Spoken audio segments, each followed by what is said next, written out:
Wax Rich with Totally Electric Guitars. We're talking about some pentatonic patterns and things that you can do with the pentatonic scale. Today, I'm going to basically talk about 5 different kinds of numerical patterns that are really common in, like, fast pentatonic playing. A lot of players, they strive for speed. We all kind of do. It's like a guitar sort of thing. And the cool thing about it is that, guitar lends itself really well to playing fast. However, a lot of players skip some steps along the way in the pursuit of speed.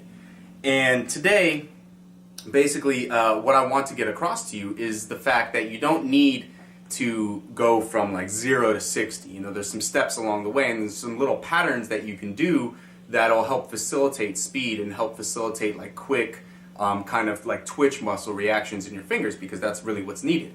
If you watch players, really fast players, like if you watch, Van Halen or Gary Moore or, Randy Rhoads or something, and you watch them play, it looks extremely easy. Like their hands are not like cramping, they're not tense, they're super relaxed when they play, and their hands just kind of like really quickly, their fingers really quickly twitch and flap against the strings. And that's basically the like sort of inner, I don't know, like kinesthetic feeling that you need to have in your hand, that kind of relaxed, snappy kind of a feeling. I'm sure you felt it at some point in your playing career.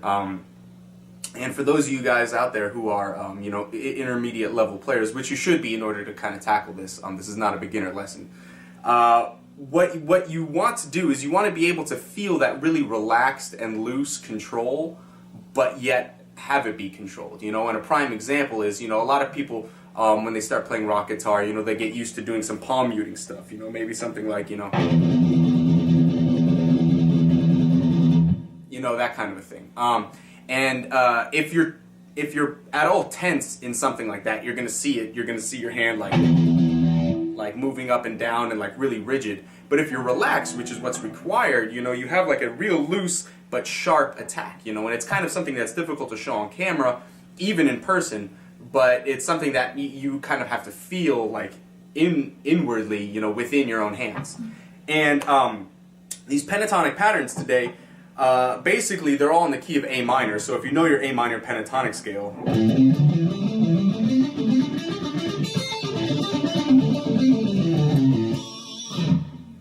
if you know that scale, which I'm sure most of you do, since you should be intermediate players by now, then you're all right. Then if you've played that scale before, then you should be pretty okay with this lesson. The only thing is now to be able to differentiate between the different patterns and the different number groupings. For example, we have some licks that are in sextuplets, so 6 notes per beat, which would be something like let's see here,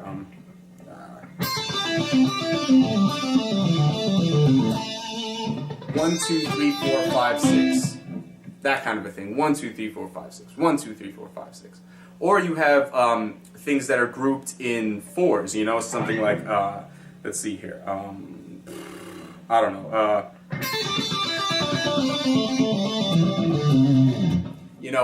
And there's all kinds of different patterns that you can do, and ways of, when you get more advanced at this, changing the number groupings between 6s and 4s, and then including some odd number groupings, which we're not going to talk about today. But and if you're able to incorporate these different patterns within each other, not just isolated from each other, but kind of blend them and mix them in your playing, it's going to lend itself to a lot more kind of like rock, quick, pentatonic kind of shred type style. So stick around, I'll show you those pentatonic scales, or those pentatonic licks rather.